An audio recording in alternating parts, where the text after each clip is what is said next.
Hey, digital crew. We are done with mapping and we are now on to space. So we had a few questions that we asked in class, and they were, what is astronomy? Where is your place in the universe? How big is the universe? And what is that right above my head? Right here. Wait, hold on. Oh, there it is. So, just a couple questions to get you thinking. So, pause the video for a second. All right, hopefully you answered those questions. So, there's not really a lot in terms of what you could say for 2 and 3, probably not at this point at least. And that's because those questions do get a little bit philosophical, right? How big is the universe? Well, we could see some of it, we could see a lot of it, but do we really know if it ends, or do we know if it has some sort of just infinite, continuous shape and size that goes on? We really don't. What is astronomy? We're going to get to that in a moment. And then what is this? That is the Milky Way galaxy. Cool thing about this, though, is that the Milky Way galaxy has never been recorded by our cameras. It's impossible given the, well, how far away you would have to be to actually take a picture of it. And we're going to get into that as we continue to learn about space because, well, you're going to see the distances in space are absolutely ridiculous.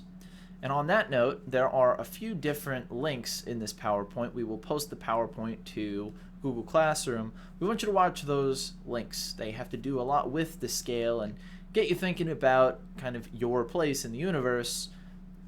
Pretty cool stuff. So, moving on. There's another clip here and another clip here. That brings us to some, baseline definitions. So the universe is all of time, space, and matter. And the universe is around 13.8 billion years old. It contains approximately 10 to the 24th power, that's a septillion, stars, within 1 times 10 to the 11th power, or 100 billion galaxies. So that is more stars than the amount of sand grains on all of the beaches on Earth. If you did a rough estimate of how many sand grains there should be, there are more stars out in the universe. That's crazy. And if you think, well, stars have planets that go around them, right? How many planets are there? What's the potential for life because of that? A lot of interesting questions for sure. So what is astronomy? Astronomy is the study of the universe, stars, planets, and all other objects in space. So astronomers will study planets to understand the formation of Earth and the solar system.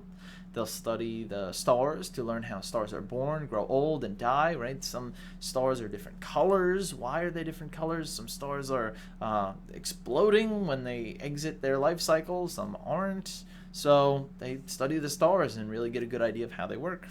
And then they also do study galaxies, which can give them an idea of how all these planets and stars are forming and the creation of our own galaxy. There's a lot of questions that people continuously try and get closer to the answer to. And just as an example of something that happened today, what's today's date? 10/26, they have found that there were traces of water on the moon.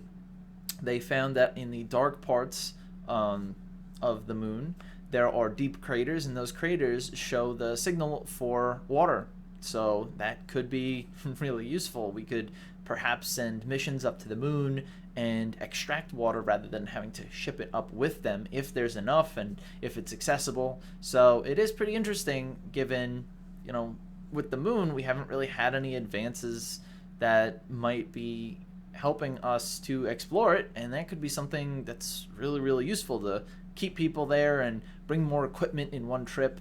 So it definitely is a cool thing that the astronomers were looking for. So we're going to skip that part, but we're going to move on to measuring space. So space is really, really big. The light from stars travels thousands of years before it reaches Earth. Think about that. Light has to travel thousands of years. Light is so quick.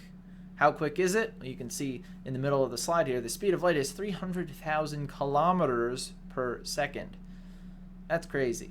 That means that light can travel around the equator 7 times in 1 second. So imagine that. Imagine that it's going that fast and it still takes thousands of years to get to us. It's crazy. So when we're talking about these big distances, we end up talking about what we call a light year. It kind of just makes sense since things are just moving, or things aren't moving, but light is coming to us from these stars, and it's really, really fast. So we need to have these distances, which are enormous, measured by some kind of really big unit. So they came up with light years, the distance light travels in 1 year. So again, a light year isn't a measure of time, it's a measure of distance. So that is equal to 9.5 trillion kilometers, or 6 trillion miles. So really, really big distances, but that's space. Also, fun fact, light takes 8 minutes to travel from the sun to Earth. So we're actually seeing the sun in the past, along with all the other stars that are shining, right? We see the light that they were emitting some time ago and it finally gets to us. So that's kind of cool. And lastly, for measuring space, we have the astronomical unit. So for light years, it's really, really big distances. For astronomical units, it's still really big, but now we're talking about the distance from Earth to the sun. And that is more of a solar system measurement. That's more useful not to measure from star to star, but to measure like how far a planet is around its star. So those are the two different units we'll be seeing and talking about in the future. So that brings us to the Big Bang. The Big Bang, a tremendously powerful explosion of incredibly dense mass about 15 to 20 billion years ago that produced the expanding universe that exists today. So there was this explosion, and from it, the building blocks were launched out into the space that we call space now. So hydrogen and helium clouds, those are the building blocks, the simplest elements, those ended up forming clouds, and that eventually, right, hydrogen and helium clouds can form stars. And so those stars then all started to come from these huge, massive clouds of this material, and you ended up getting galaxies. So, origin and fate of the universe. Galaxies are moving apart from each other. So close galaxies are moving slow, further galaxies are moving faster. Why are we talking about movement? Well, this is actually one of the things that's going to help us understand the Big Bang. So if you look at the picture beneath, there is that boy blowing the balloon. And what you can see is that there are dots, if you can see the mouse on my screen, the dots that are close together already stay pretty close together, and the dots that are far apart move really far apart. So this is something referred to as Hubble's law, which says the relationship between the distance and speed of galaxies in space, the further away the galaxy, the faster it is moving from us. And this has to do with an expansion in all directions. So if you were to do this at home, if you have a balloon laying around, make two dots that are close together, and then make another dot that's kind of far away. And you'll see that the far away one grows really far apart, while the one that's pretty close, it does get further away, but not as fast, or not as quickly. So this is one of the things that helps us understand that, okay, well, that means it's probably expanding in all directions, which if you look at that hand motion, right, that looks like an explosion, right? Everything is moving outwards. So this is helpful in figuring out that the Big Bang occurred, but how do we know that these galaxies are moving more slowly or more quickly? Well, that's something you're going to have to wait to find out in the next video.